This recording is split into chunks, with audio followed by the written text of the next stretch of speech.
Banyak yang bilang militer Soeharto berhasil menumpas GAM di era 90-an. Tapi benarkah itu sebuah kemenangan atau justru sebuah kegagalan fatal yang disamarkan?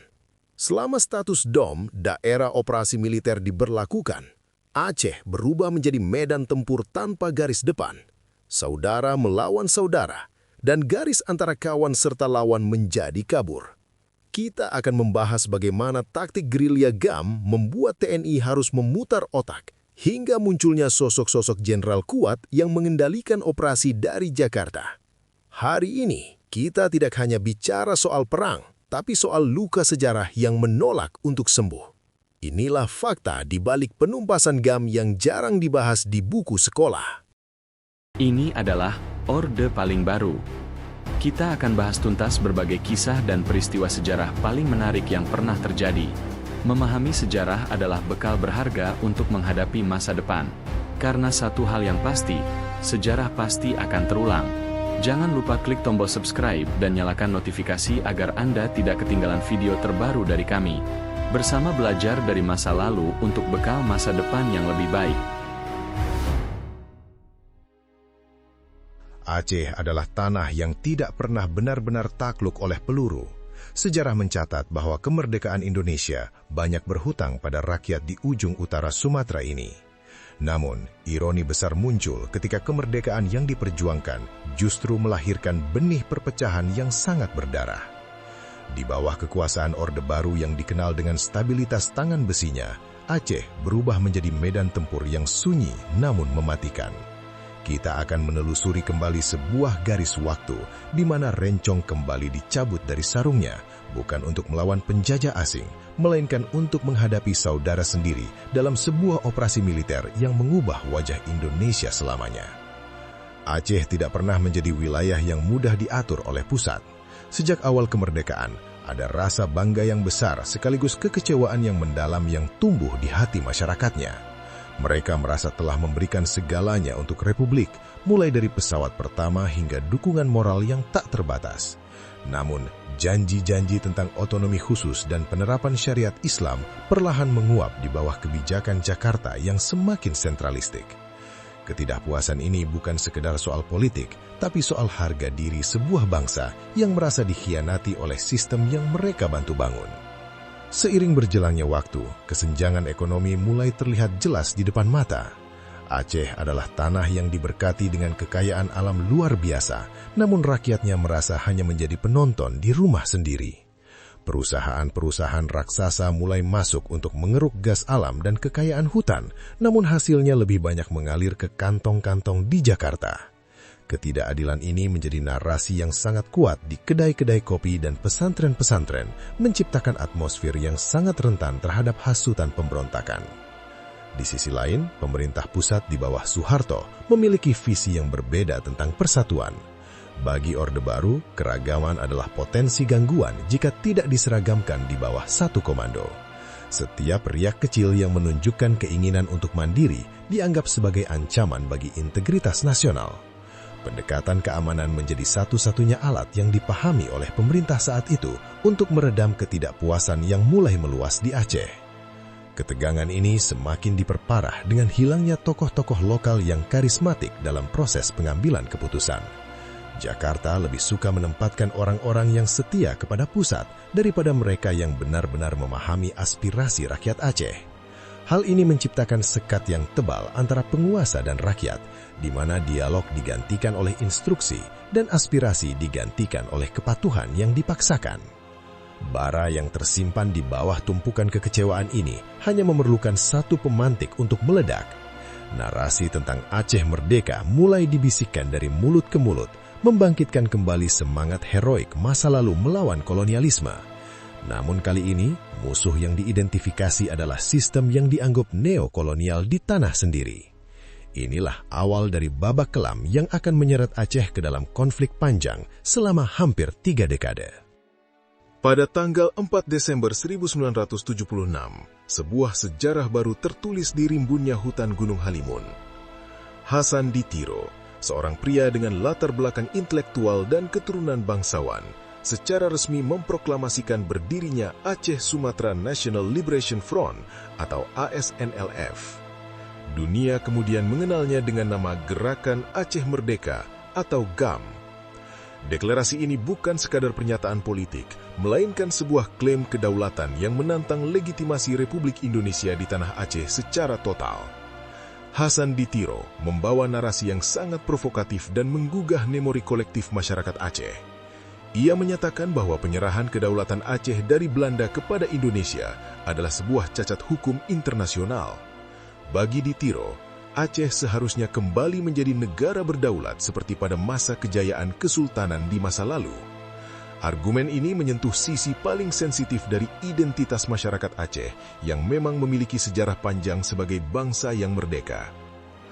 Gerakan ini pada awalnya tidak memiliki kekuatan militer yang besar, namun mereka memiliki senjata yang lebih berbahaya, ideologi.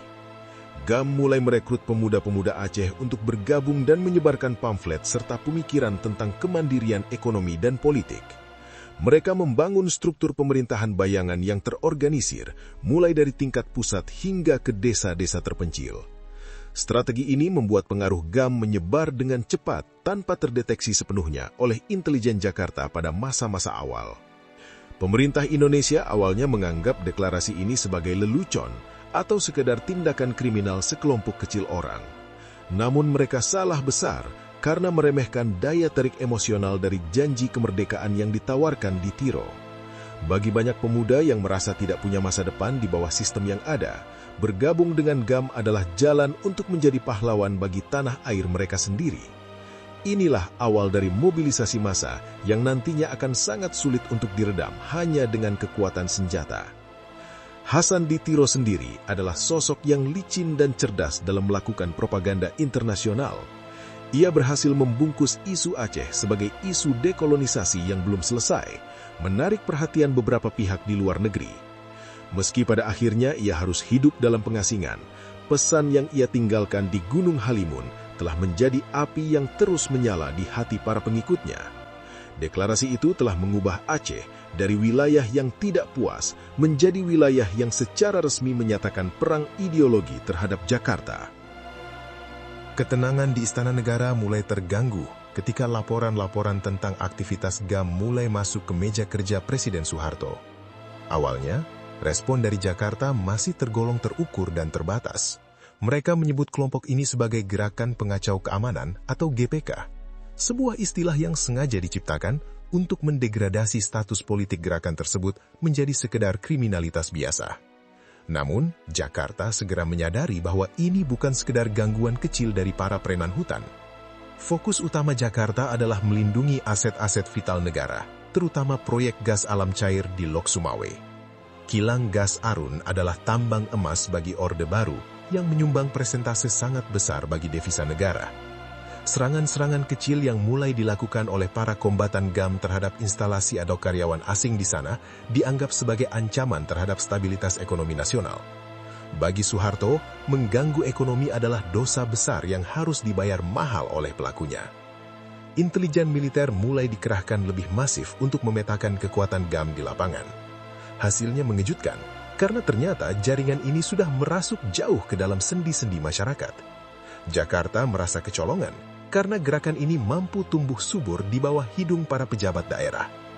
Perasaan terancam ini kemudian melahirkan kebijakan yang lebih keras, di mana pendekatan persuasif mulai ditinggalkan sepenuhnya dan digantikan oleh rencana operasi militer yang sistematis.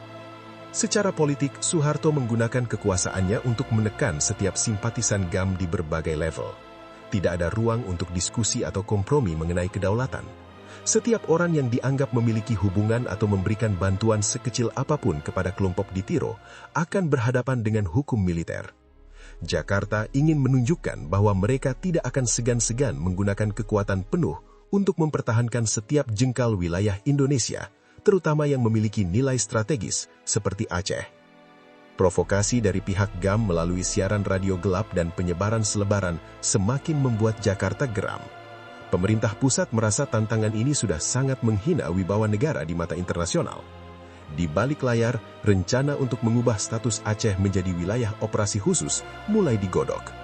Jakarta tidak lagi hanya ingin mengamankan aset, tapi mereka ingin mencabut akar pemberontakan ini sampai ke dasarnya, apapun konsekuensinya bagi tatanan sosial di Aceh. Puncak dari ketegangan ini terjadi pada tahun 1989, ketika pemerintah secara resmi menetapkan Aceh sebagai daerah operasi militer atau DOM. Kebijakan ini mengubah status hukum dan keamanan di Aceh secara drastis dibandingkan wilayah lainnya di Indonesia.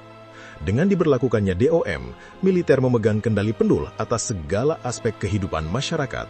Kehadiran sipil seolah-olah dikesampingkan, dan hukum perang mulai diberlakukan secara de facto di seluruh pelosok Aceh. Alasan resmi dibalik pemberlakuan DOM adalah untuk melindungi rakyat dari intimidasi dan kekerasan yang dilakukan oleh para pemberontak. Namun dalam praktiknya, status ini memberikan cek kosong bagi militer untuk melakukan tindakan apapun demi mencapai target keamanan. Aceh menjadi wilayah yang tertutup bagi jurnalis independen maupun organisasi hak asasi manusia. Kabut kerahasiaan mulai menyelimuti tanah Rencong, di mana apa yang terjadi di dalam sana hanya diketahui oleh mereka yang memegang senjata. Pemerintah pusat melalui Panglima ABRI saat itu menegaskan bahwa operasi ini bertujuan untuk memisahkan rakyat dari para pemberontak. Strategi yang digunakan adalah menciptakan lingkungan yang sangat tidak ramah bagi siapa saja yang terindikasi mendukung GAM. Pos-pos pemeriksaan didirikan di setiap kilometer jalan utama, dan jam malam diberlakukan dengan sangat ketat. Kehidupan normal warga Aceh seketika berhenti, digantikan oleh suasana mencekam yang penuh dengan rasa curiga. Status DOM ini juga berimbas pada birokrasi pemerintahan daerah yang menjadi sangat militeristik. Para pejabat sipil harus tunduk pada komandan militer di wilayah masing-masing. Hal ini menciptakan rasa takut yang merata, tidak hanya bagi para kombatan, tapi juga bagi warga biasa yang hanya ingin bertahan hidup. Pembedaan antara lawan dan kawan menjadi sangat tipis, dan seringkali ditentukan hanya berdasarkan kecurigaan tanpa bukti yang kuat dalam proses hukum yang adil. Diberlakukannya DOM adalah titik balik yang sangat kelam dalam sejarah hubungan Aceh dan Jakarta. Bagi pemerintah pusat, ini adalah langkah perlu untuk menjaga integritas bangsa. Namun bagi masyarakat Aceh, ini adalah awal dari sebuah era yang penuh dengan air mata dan trauma. Status ini bertahan hingga hampir 10 tahun, sebuah durasi yang sangat panjang untuk sebuah operasi militer yang terus-menerus menekan psikologi sebuah masyarakat yang sedang terluka. Di bawah payung hukum DOM, TNI meluncurkan serangkaian operasi terpadu yang paling dikenal sebagai Operasi Jaring Merah. Nama ini dipilih untuk menggambarkan sebuah jaring yang akan menjerat setiap pergerakan musuh tanpa celah. Ribuan pasukan infanteri, pasukan elit, hingga unit intelijen khusus diterjunkan ke Aceh. Mereka disebar ke desa-desa yang dianggap sebagai basis kuat GAM, melakukan penyisiran dari rumah ke rumah dengan intensitas yang sangat tinggi. Strategi utama Operasi Jaring Merah adalah melumpuhkan sistem logistik dan komunikasi para pemberontak. Militer melakukan blokade terhadap akses menuju hutan-hutan yang menjadi tempat persembunyian kombatan GAM. Selain itu, dilakukan pula pemetaan terhadap keluarga-keluarga yang dicurigai memiliki anggota yang naik ke gunung. Tekanan psikologis diberikan secara masif untuk memaksa para pemberontak turun dan menyerahkan diri kepada aparat keamanan. Pertempuran dalam operasi ini seringkali terjadi secara mendadak dan dalam skala kecil, namun mematikan. TNI menggunakan taktik penyergapan di jalur-jalur tikus yang sering dilewati oleh gerilyawan. Penggunaan helikopter untuk mobilisasi pasukan ke daerah terpencil juga menjadi pemandangan sehari-hari. Militer berusaha menunjukkan dominasi udara dan darat yang tidak mungkin bisa dilawan oleh persenjataan GAM yang saat itu masih tergolong sederhana dan tradisional. Namun, Operasi Jaring Merah juga memiliki sisi gelap yang sulit dihapus dari ingatan. Banyak laporan menyebutkan adanya penggunaan metode interogasi yang sangat keras untuk mendapatkan informasi mengenai keberadaan para petinggi GAM. Penangkapan seringkali dilakukan di tengah malam tanpa surat perintah resmi. Suasana di desa-desa menjadi sangat hening karena warga takut untuk berbicara, bahkan dengan tetangga mereka sendiri karena khawatir dianggap sebagai mata-mata. Sejarah teknis militer, Operasi Jaring Merah berhasil mengurangi jumlah serangan gerilya secara signifikan dalam beberapa tahun pertama. Banyak tokoh penting GAM yang tertangkap atau tewas dalam kontak senjata. Namun, kemenangan di atas kertas ini tidak dibarengi dengan pemulihan kondisi sosial. Justru, operasi ini menyisakan kebencian yang mendalam karena banyak warga sipil yang merasa menjadi korban salah sasaran dalam jaring yang dicanangkan oleh Jakarta tersebut. Di tengah gempuran operasi jaring merah yang begitu hebat, sosok Hasan Ditiro menjadi target yang paling dicari oleh intelijen Indonesia. Namun, ia bukan lawan yang mudah ditangkap. Dengan jaringan loyalis yang sangat setia, ia berhasil berpindah-pindah tempat dari satu persembunyian ke persembunyian lainnya di tengah hutan Aceh. Keahliannya dalam menyamar dan memanfaatkan medan yang sulit membuatnya selalu berada satu langkah di depan pasukan pengejar. Pelarian Hasan Ditiro akhirnya membawanya keluar dari tanah Aceh menuju Malaysia dan kemudian berakhir di Swedia. Dari Stockholm, ia menjalankan peran sebagai pemimpin dalam pengasingan yang sangat efektif. Ia mendirikan kantor perwakilan GAM dan mulai melakukan kampanye internasional untuk mendapatkan dukungan. Ditiro menggunakan statusnya sebagai intelektual untuk meyakinkan dunia bahwa apa yang terjadi di Aceh bukanlah sekedar kerusuhan domestik, melainkan perjuangan sebuah bangsa untuk merdeka. Selama di luar negeri, Ditiro tidak pernah putus komunikasi dengan para panglima perangnya di lapangan. Ia mengatur pengiriman bantuan meski sulit dan terus memberikan arahan strategis melalui pesan-pesan yang diselundupkan. Keberadaannya di luar jangkauan militer Indonesia menjadi simbol perlawanan yang tak kunjung padam bagi para pengikutnya. Selama sang proklamator masih hidup dan bersuara, bagi GAM, perjuangan mereka tetap sah dan diakui secara moral. Jakarta tentu sangat geram dengan aktivitas Ditiro di luar negeri. Pemerintah Indonesia berulang kali melakukan upaya diplomatik untuk memulangkan atau setidaknya membungkam suaranya di Swedia. Namun, karena hukum internasional dan status suaka politik yang dimilikinya, Ditiro tetap aman. Hal ini menciptakan rasa frustrasi bagi militer di lapangan yang merasa sudah bekerja keras, namun otak dari seluruh pergerakan tersebut tetap bebas menghirup udara luar. Sosok Hasan Ditiro dalam pelarian ini menciptakan mitos tersendiri di kalangan masyarakat Aceh. Banyak yang percaya bahwa ia memiliki kekuatan luar biasa untuk menghindari maut atau sekedar kagum pada keberaniannya menantang raksasa Orde Baru dari kejauhan. Meskipun ia tidak lagi memegang senjata secara fisik, kata-katanya tetap menjadi peluru yang paling tajam bagi pemerintah pusat, menjaga agar bara api pemberontakan di Aceh tetap menyala meski di bawah tekanan militer yang sangat berat. Hutan Aceh yang lebat dan berbukit-bukit menjadi saksi bisu adu taktik antara gerilyawan GAM dan pasukan khusus TNI. Bagi GAM, hutan adalah pelindung alami yang memberikan mereka keunggulan lokal. Mereka menggunakan taktik gerilya murni, yaitu menyerang saat musuh lengah dan segera menghilang ke dalam rimbunnya hutan sebelum bantuan lawan datang.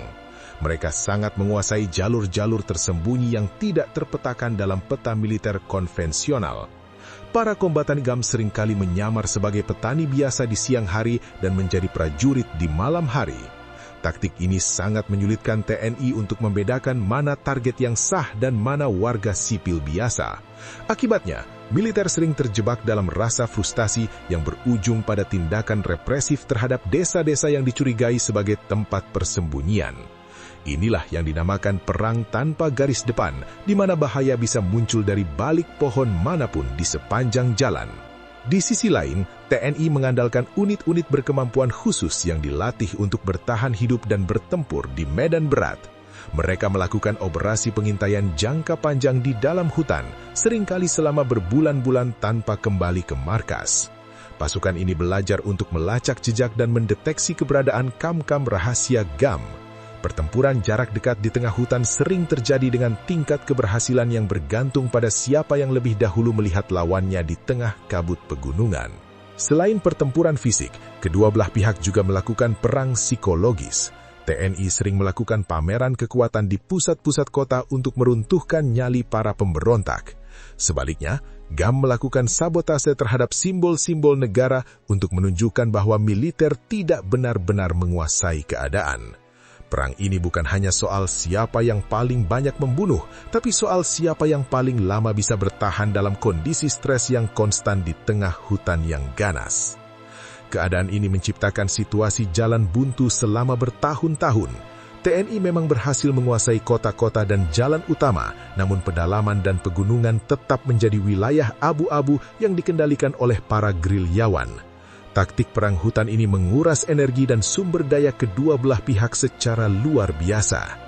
Di tengah persaingan mematikan ini, rakyat Aceh yang tinggal di kaki-kaki gunung harus hidup dalam ketakutan karena sewaktu-waktu bisa terjebak dalam baku tembak yang tidak terduga. Operasi militer di Aceh pada zaman Soeharto dikendalikan oleh tangan-tangan dingin dari Jakarta. Salah satu tokoh paling berpengaruh adalah Leomardus Benyamin Muerdani atau LB Muerdani. Sebagai tokoh intelijen dan militer yang sangat kuat, ia memandang masalah Aceh dari kacamata stabilitas nasional yang absolut. Baginya, setiap bentuk separatisme adalah kanker yang harus dioperasi sebelum menyebar ke wilayah lain, dan operasi militer di Aceh adalah refleksi dari pemikiran kerasnya tersebut. Selain LB Muerdani, banyak perwira militer yang kelak memegang posisi penting di Indonesia mengasah kemampuan kepemimpinan mereka di Aceh. Medan Tempur Aceh dianggap sebagai kawah candra di muka bagi para prajurit untuk menunjukkan loyalitas dan keberanian mereka kepada Presiden Soeharto. Instruksi yang turun dari Komando Pusat sangat jelas, tidak boleh ada keraguan dalam menumpas setiap pengacau keamanan. Hal ini menciptakan budaya militer yang sangat agresif di lapangan. Di tingkat lokal, komandan-komandan wilayah militer di Aceh memiliki otoritas yang hampir mutlak. Mereka menentukan siapa yang boleh lewat, siapa yang harus diperiksa, dan kebijakan apa yang harus diambil di desa-desa tertentu. Kehadiran sosok komandan militer seringkali lebih ditakuti daripada gubernur atau bupati sipil. Kekuasaan yang begitu besar tanpa pengawasan yang memadai ini seringkali menjadi pisau bermata dua yang memicu terjadinya berbagai penyimpangan di lapangan. Namun, tidak semua tokoh militer setuju dengan pendekatan kekerasan total. Ada faksi-faksi kecil di internal militer yang mulai menyadari bahwa pendekatan senjata saja tidak akan menyelesaikan masalah Aceh secara permanen. Namun, di bawah rezim Soeharto yang monolitik, suara-suara kritis ini jarang mendapat tempat. Doktrin keamanan nasional tetap menjadi panglima, dan siapapun yang berada di bawah komando harus melaksanakan perintah tanpa banyak bertanya. Kepemimpinan militer pada masa itu sangat berfokus pada target-target kuantitatif, seperti jumlah pemberontak yang dilumpuhkan atau jumlah senjata yang disita. Namun, mereka seringkali lupa menghitung biaya sosial dan kebencian yang tertanam di hati masyarakat akibat cara-cara yang digunakan. Para jenderal di Jakarta mungkin merasa telah berhasil mengamankan Aceh, namun mereka sebenarnya sedang mewariskan bom waktu yang akan meledak saat kekuasaan mereka mulai goyah di kemudian hari. Membahas operasi militer zaman Soeharto di Aceh tanpa menyinggung pelanggaran hak asasi manusia adalah sebuah ketidakjujuran sejarah.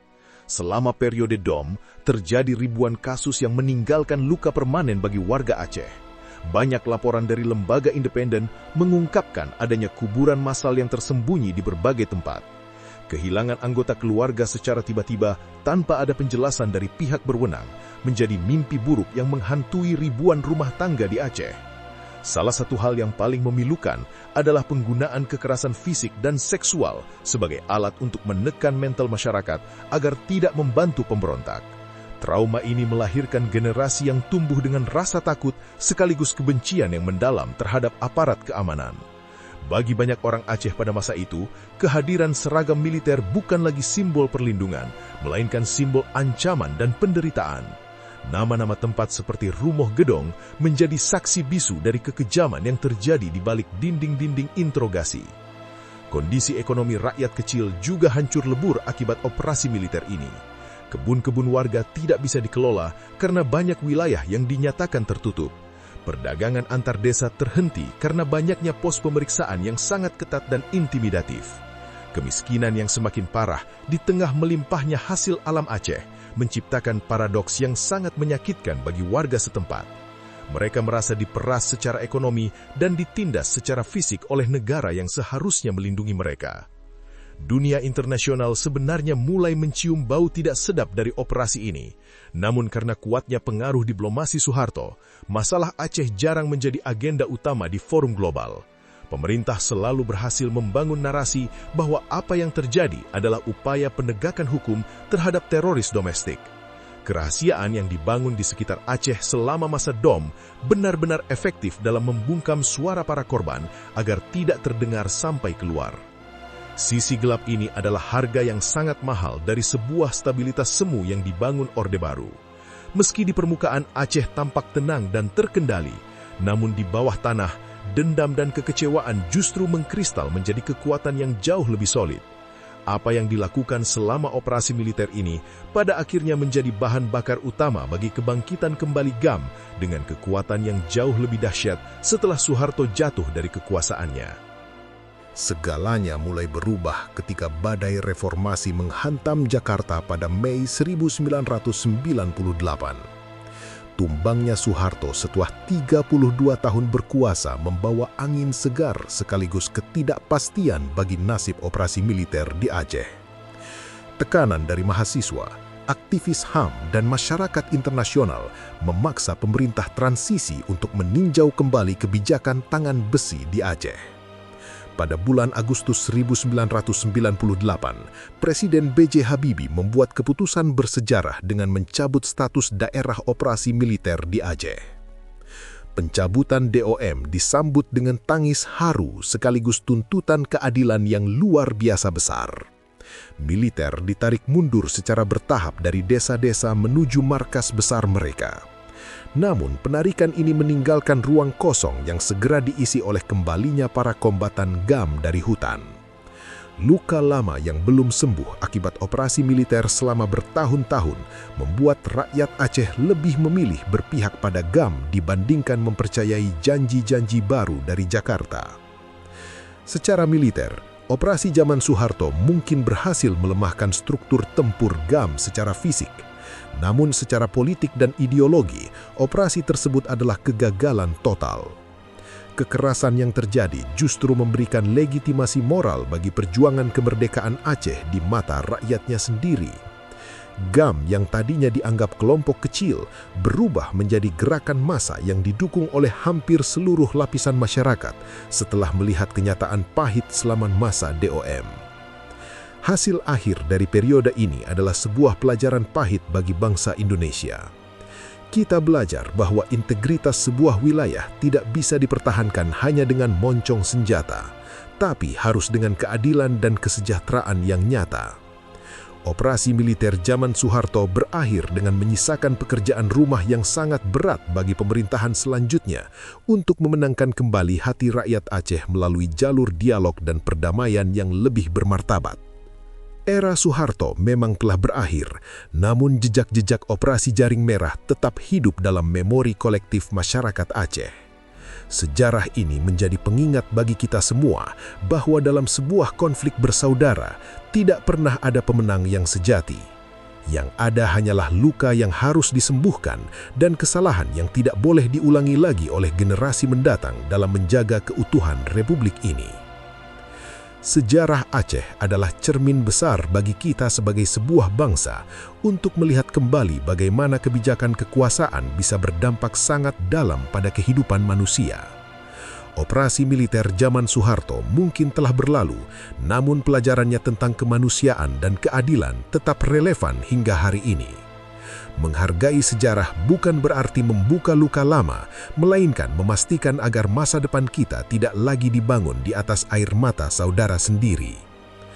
Terima kasih telah menyimak ulasan mendalam ini hingga akhir. Bagaimana menurut Anda? Apakah pendekatan militer pada masa itu memang perlu dilakukan, ataukah ada jalan lain yang seharusnya bisa ditempuh oleh pemerintah? Tuliskan pendapat kritis Anda di kolom komentar di bawah ini agar kita bisa berdiskusi lebih lanjut. Jangan lupa untuk tekan tombol like, subscribe untuk konten edukasi sejarah lainnya, dan bagikan video ini ke teman-teman Anda agar kita semua semakin melek sejarah. Sampai jumpa di kisah edukatif berikutnya.